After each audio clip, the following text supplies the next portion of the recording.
Singer మంగ్లీని target చేస్తూ కొన్ని YouTube channels అసభ్యకర పోస్టులు పెడుతున్నాయని ఆమె వ్యక్తిగత మేనేజర్ మేఘరాజు ఆరోపించారు. ఈ విషయంపై హైదరాబాద్ సైబర్ క్రైమ్లో ఫిర్యాదు చేసినట్లు తెలిపారు.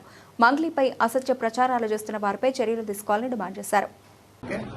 ఇంకోటి ఇది మంగ్లీ తమ్ముడు అని సర్కిల్ చేసింది, పక్కన ఉన్నది మంగ్లీ తమ్ముడు, మధ్యలో ఉన్నది.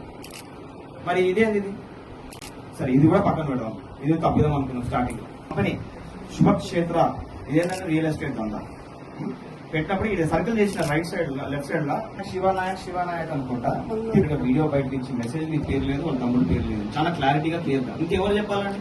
మీడియా చెప్తుందా? ప్రజలే చెప్పాలి.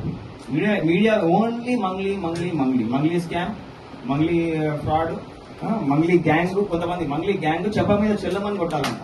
ఎవరో ఉన్నాడు ఒక పెద్ద మనిషి, మంగ్లీ వాళ్ళ తమ్ముని తీసుకొచ్చి చెప్ప మీద చెల్ల. ఎక్కడ ఉన్నాడండి ఈ రోజున? పైసలు సంపాదించుకునే కార్యక్రమం పెట్టుకున్నారు. వాళ్ళకి ఈ రోజున ఏ టాపిక్ లేదు, ఒక్కటే ఒక టాపిక్ మంగ్లీ పైసలు సంపాదించుకోవాలి. చాలా మటుకు అవాస్తవాలు ఈ బురద జల్లే కార్యక్రమాలు చేస్తున్నారు. ఇది చాలా తప్పు, దారుణం. ఇది చాలా చాలా అంటే ముందరకెళ్ళి ఎటు దారి తీస్తుంది అనేది మీరే అర్థం చేసుకోవాలి, మీరే గ్రహించాలి. ఎందుకంటే మీరు చేస్తున్నది ఒక ఆడపిల్ల మీద, వాళ్ళ ఫ్యామిలీ మీద, వాళ్ళ తోటి ఫ్యామిలీ మెంబర్స్ చెల్లెళ్ళ మీద ఇట్లా పడితే అట్లా రాయడము, తమ్నేళ్లు చేయడము కరెక్ట్ కాదు. మేము వెళ్ళి సైబర్ క్రైమ్ లో కూడా కంప్లైంట్ ఇవ్వడం జరిగింది, ఇంకా ఇస్తున్నాము తమ్నేళ్లు.